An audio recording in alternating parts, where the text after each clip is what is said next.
Hello students, I am Richa Thakur and today we are going to study the chapter 3 of civics. Why do we need parliament? You know students, India is the world's largest democracy.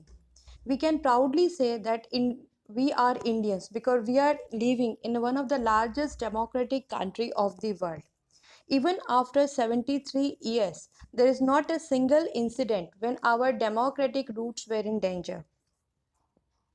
In the if you will see what if I will ask you that what is democracy and how it is different from any other form of government, you will say that in democracy we choose our representative, isn't it? So in the famous definition of democracy given by Abraham Lincoln, it is for the people, by the people, and of the people. In democracy, we choose our representatives, and these representatives takes the decision on behalf of us. As you have seen in the last chapter, that one of the key feature of our constitution is parliamentary form of government. Parliament is the supreme law making body of our country. Now, the representatives of the parliament, we call them Member of Parliament, MPs. Our parliament consists of two houses, Lok Sabha and Rajya Sabha. The Lok Sabha has 545 members and Rajya Sabha has 245 members. The President, Lok Sabha and Rajya Sabha combine together to make Indian Parliament. Do you know how many members are there in Lok Sabha? In Lok Sabha, there are 545 members and they are directly elected by the people, by the citizens of the country. Out of these 545 members, two members are nominated by the president. They are Anglo-Indian. Similarly, in Rajya Sabha, members are indirectly elected and the total number of members of Rajya Sabha is 245. Out of this 245, 12 members are nominated by the president. These people who are nominated by the president, they are generally those people who have done incredible work in the field of art, literature, science, technology, and all. So you must remember that our Indian Parliament, it is located in New Delhi and it consists of two houses, Lok Sabha and Rajya Sabha. Lok Sabha is also known as the lower house and Rajya Sabha is also called the upper house of the Parliament. Okay तो अगर हम बात करें हमारे parliament की, हमारे संसद की, तो हमारे संसद में दो हाउसेस हैं, लोकसभा और राज्यसभा। लोकसभा में टोटल मेंबर्स जो हैं वो 545 हैं, जिसमें दो मेंबर्स जो हैं वो हमारे प्रेसिडेंट नॉमिनेट करते हैं जो एंग्लो इंडियन हैं, और राज्यसभा में जो टोटल मेंबर्स हैं वो 245 हैं। इसमें 245 में से 12 मेंबर्स जो हैं वो हमारे प्रेसिडेंट नॉमिनेट करते हैं। ये वो लोग होते हैं जिन्होंने देश का नाम ऊंचा किया होता है या ये अपने फील्ड में इनकी काफ़ी उपलब्धियां होती हैं। ये साइंस से हो सकते हैं, लिटरेचर से हो सकते हैं, सिनेमा से हो सकते हैं, ये खेल जगत के हो सकते हैं। और प्रेसिडेंट, लोकसभा और राज्यसभा, ये तीनों लोग मिलके बनाते हैं भारत का parliament. Now you must be thinking that how as a citizen we participate in the decision making process. आपको ज़रूर लगेगा कि हम भारतीय जो हैं, एक कॉमन सिटीजन, हम कैसे पार्टिसिपेट करते हैं। How do we participate in the decision making process of the government, because we are here, we are not going to the parliament, isn't it? We are not doing the debate, we are not doing the discussion, then how we are making laws for the country?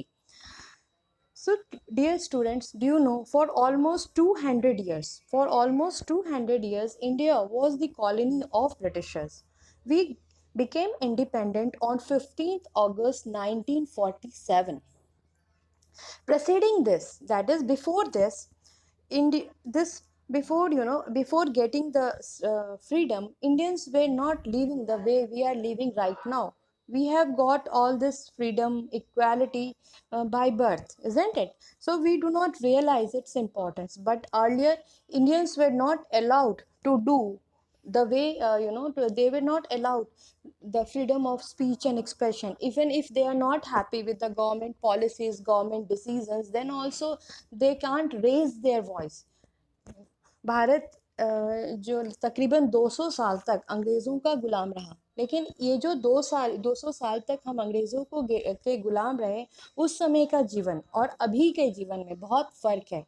आज अगर हम सरकार की किसी नीति या किसी policy से खुश नहीं रहते या किसी कानून से खुश नहीं रहते, तो हम अपनी नाराज़गी दिखा सकते हैं न्यूज़पेपर्स के थ्रू, टीवी चैनल्स के थ्रू, डिस्कशंस के थ्रू, डिबेट्स के थ्रू, इज़न्ट इट? लेकिन पहले जो है भारतीयों को freedom of speech and expression नहीं था। अगर वो अंग्रेज़ों के खिलाफ कुछ भी बोलते थे तो उनके लिए सख्त कार्रवाई की जाती थी। So when for the first time Indians started to raise the demand of freedom, when for the first time Indians started to raise the demand of participating in the decision making, isn't it? आप ज़रूर मन में आएगा तो फिर ऐसा कैसे हुआ कि आज हम आज़ाद हैं, ऐसा कैसे हुआ कि अब हमारी एक इलेक्टेड गवर्नमेंट है? तो there is a long struggle, इसके पीछे एक बहुत लंबी स्ट्रगल की कहानी है, नेशनलिस्ट मूवमेंट की कहानी है। भारत में जो है नेशनलिस्ट लीडर्स थे जिन्होंने फ्रीडम का डिमांड रेज किया। एक तो बहुत फेमस डेफिनेशन आप हमेशा सुनते होंगे जिसमें था स्वराज मेरा जन्मसिद्ध अधिकार है और मैं इसे लेके रहूँगा। तो इंडियन नेशनल कांग्रेस 1885 में इंडियन नेशनल कांग्रेस बनी और इसको जिसने बनाया उस आदमी का नाम था एओ ह्यूम। और एओ ह्यूम जो था वो एक ब्रिटिशर था जिन्होंने इंडियन नेशनल कांग्रेस बनाया। और 1885 में इंडियन नेशनल कांग्रेस ने फर्स्ट टाइम ये डिमांड रेज किया कि Indian should also participate in the decision making process of the government. So they were the first one who raised the demand, and when it was raised in 1885. In 1885, the Indian National Congress demanded that there be elected members in the legislature with a right to discuss the budget and to ask the question. The Government of India Act 1909 allowed for some elected representation. Now, Government of India Act, it is also the Government of India Act is also popularly known as Morley Minto Reform.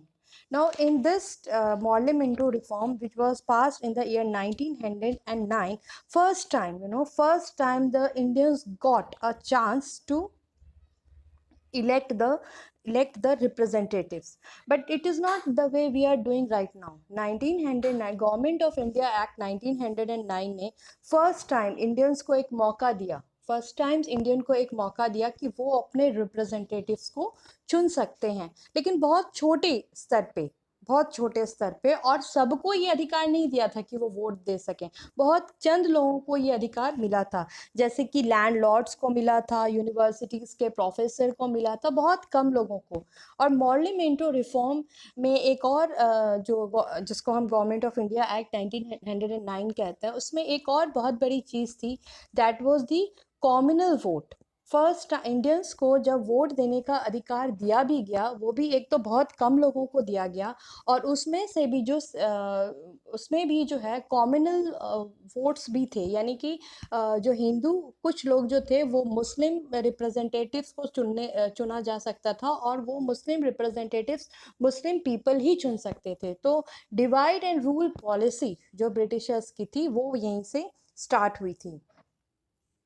Okay, so the experience, for as India was the colony, so Indians have faced lot of discrimination. The rules were very arbitrary.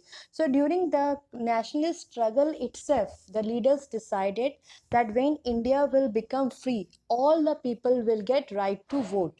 There will be no discrimination based on the religion, caste, or the what is the economic background. Okay, so it was decided during the nationalist movement itself. जब हमारा nationalist movement चल रहा था उस समय ही हमारे जो leaders थे उन्होंने ये decide कर लिया था कि जब हमारा देश आज़ाद होगा तो सभी को right to vote दिया जाएगा और किसी के साथ भी inequality नहीं की जाएगी. Okay?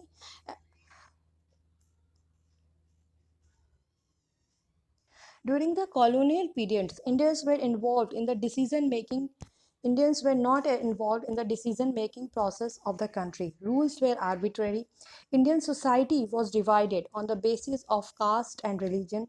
So during the nationalist movement, our great leaders decided to give universal adult franchise to everyone. Okay, thank you.